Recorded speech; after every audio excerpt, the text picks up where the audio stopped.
ñun ñëpp léegi ñi ngi nekk di analyser kan mooy dugg kan moo dul dugg alors que ñun dans ce sens ñun dañoo waroon mener une guerre du sens buñ comprendre la guerre du sens avant même ñuy wax teg ne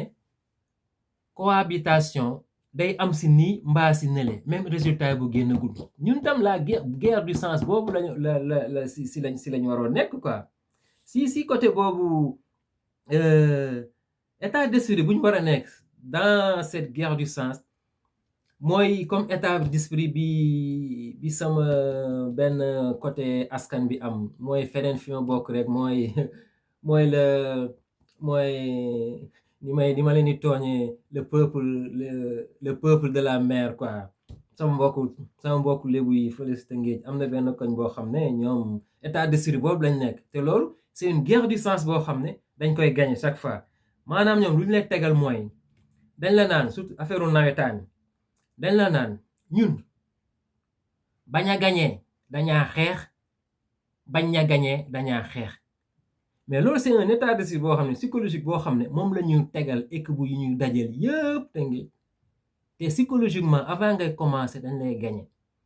ñun état d'esprit boobu loolu c'est une guerre du sens même bu fekkee ne ñoom duñ ko jëmmaloon toujours sax dañ leen di gañe muy jàll mais noonu la ñuy ñëwee muy mag di ndaw di xale di paa di kii état d'esprit boobu c'est une guerre du sens boo xam ne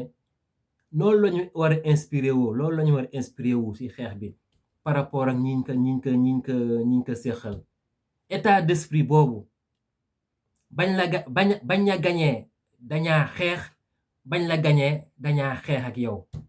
donc c'est cette guerre du sens la ñu war a teg ñoom waruñu nangu ñoom ñu tegal ñu guerre du sens boobu donc pour bañ a guddal daal voilà man loolu daal laa bëggoon apporter pour la jeunesse tout ça pour voilà ñu bañ a ñu seetlu bu baax yu demee noonu que instant bi dafa am solo guerre du sens bi pratiquement moom la ñu kii cëxëju léegi ñoom dans tous les cas gagné nañ parce que ñu ngi ko doon sóor xam naa xam nga avant dara ñoom ñu ko ne voilà kenn gagné wu ñu kii seen chiffre yu flagrant yi mu leer ñëpp ne c'est fait de manière chirurgicale tànn ñi ñu ko bëggee tout ça ne waa 4 dafa flagrant te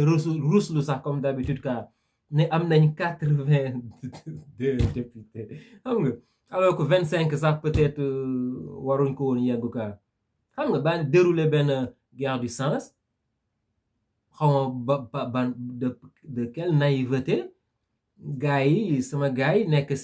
si aspect boobu quoi waxatuñu ko ne amuñu loolu 25 duñ ko dépasser léegi ñun ñi ngi si kan mooy rejoindre kan moo dul rejoindre ah non il faut qu'on se résiste par rapport à cette guerre du sens quoi bañ ña gañee dañaa xeex bañ ñu gañee dañaa xeex